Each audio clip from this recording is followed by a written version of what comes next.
سمت جرأت و ہمت کا ہے اظہار، سیدھی بات روایات صحافت کا علم بردار، سیدھی بات۔ ناظرین گرامی السلام علیکم ورحمۃ اللہ وبرکاتہ۔ سیدھی بات کے تازہ ترین پرائم ٹائم میں آپ لوگوں کا استقبال ہے۔ ناظرین گرامی، میں انصار عزیز ندوی اس وقت آپ لوگوں کے سامنے ایک اہم ترین خصوصی موضوع پر گفت و شنید ہوگی، اور وہ یہ ہے کہ شاید کچھ دن پہلے جو خبر آئی تھی وہ خبر آپ تک نہیں پہنچی کہ آمریت والے ممالک میں بھارت جو 10 ملکوں کی فہرست جاری کی گئی ہے اس میں ٹاپ 10 میں ہے۔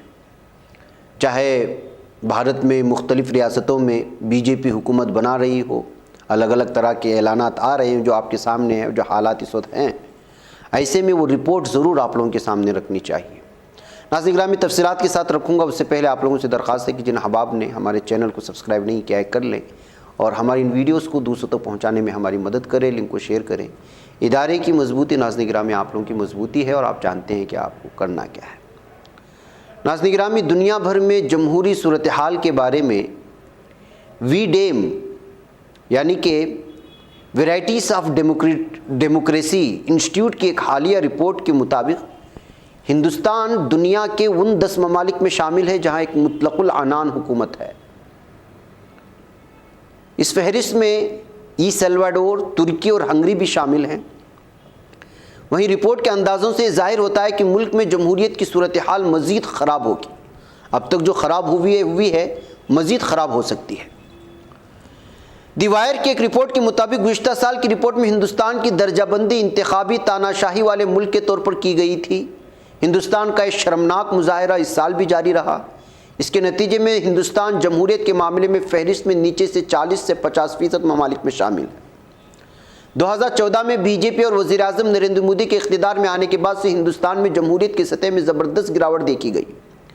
سویڈش انسٹیٹیوٹ کی ڈیموکریسی رپورٹ 2022 آٹوکریٹائزیشن چینجنگ نیچر نامی رپورٹ میں کہا گیا ہے کہ 15 ممالک میں جمہوریت کی نئی لہر دیکھی جا رہی ہے، جبکہ 32 ممالک تاناشاہی کی زد میں آ چکے ہیں۔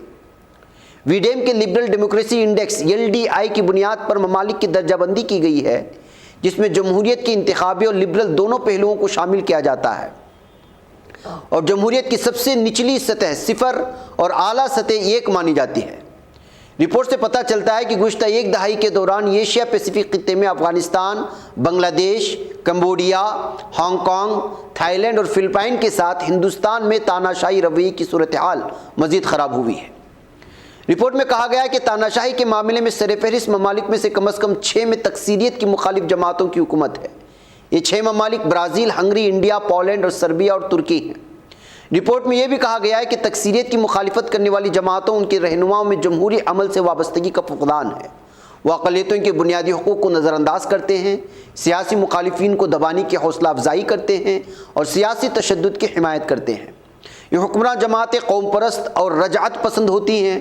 انہوں نے آمریت کے ایجنڈے کو آگے بڑھانے کے لیے اقتدار کی طاقتوں کا استعمال کیا ہے۔ ہندوستان کے انتخابی تاناشاہی والے ممالک میں تبدیل ہونے کا تعلق نریندر مودی کی قیادت والی بھارتیہ جنتا پارٹی اور اس کے ہندو قوم پرست ایجنڈے کے نفاذ سے ہے۔ پچھلے سال کی رپورٹ میں بھی یہی کہا گیا تھا۔ سال 2021 کی رپورٹ میں کہا گیا کہ 2014 میں بی جے پی کی مودی حکومت کے اقتدار میں آنے اور ان کے ذریعے ہندو قومی ایجنڈے کو فروغ دینے کے بعد سے ہندوستان میں جمہوریت کی سطح میں بہت زیادہ گراوٹ دیکھی گئی ہے۔ سال 2013 کے مقابلے میں سال 2020 میں 0.23 پوائنٹس کی گراوٹ دیکھی گئی۔ 2013 میں ہندوستان میں جمہوریت کی سطح اپنے عروج 0.57 پر تھی، جو کہ 2020 میں گھٹ کر کے 0.34 رہ گئی ہے۔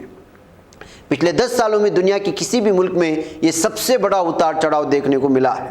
تو ناظرین گرامی، بھارت کے حالیہ جو واقعات پیش آ رہے ہیں اقلیتوں کو لے کر کے، یا پھر جو بھی ہو رہی ہیں، جو کرائم کا گراف بڑھتا جا رہا ہے، وہ چاہے مذہبی شناخت کو مٹانے کو لے کر کے ہو، حجاب تنازع کو لے کر کے ہو، یا ایک مخصوص قوم سے وابستہ بہت سارے ایسے فیصلے جس فیصلوں کو اس کی اکثریت نہیں مان رہی ہے، لیکن اس کو میڈیا کے حوالے پیش کر کے ایک قسم کا میدان بنا کر کے اس کو زبردستی تھوپنے کی جو چیزیں ہو رہی ہیں، اگر بھارت یا یہاں کی پارٹیاں یا حکمراں پارٹیاں اگر اس خواب غفلت میں ہیں یا خواب میں ہیں کہ ان کی یہ ساری کی ساری چیزیں عالمی سطح پر نہیں دیکھی جا رہی ہیں، تو یہ ان کی غلط فہمی ہوگی۔ اس لیے کہ بھارت میں جو کچھ بھی ہو رہا ہے، جس طرح کی بھی چیزیں پیش آ رہی ہیں، بالخصوص جو چرچوں پر حملے ہو رہے ہیں، یا پھر جو ہے ڈیبیٹ سیکشن میں یا موب لنچنگ کے جو واقعات آ رہے ہیں، یا مخصوص مذہب کی شناخت کو مٹانے کے لیے جیسے حجاب ہے، یا مساجد کو یا نماز کو باہری سطح پر پڑھنے نہ دیے جانے، اس کے معاملے میڈیا میں آنے،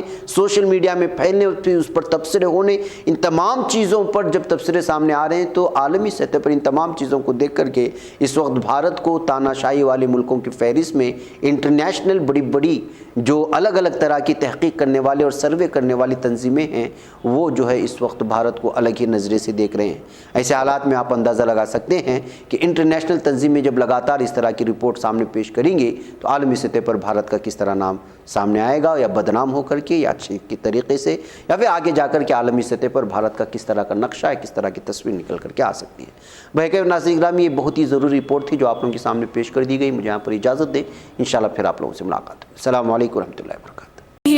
بچ پاتا ہے کوئی صحافی کی نگاہوں سے، ملاتا ہے یہ لوگوں کو محبت کی پناہوں سے، کرم اور درد مندی کا ہے ایک سنسار، سیدھی بات عظیمت جرأت و ہمت کا ہے اظہار، سیدھی بات عظیمت جرأت و ہمت کا ہے اظہار، سیدھی بات۔ یہ چینل حق نگر بن کر کچل دیتا ہے فتنوں کو۔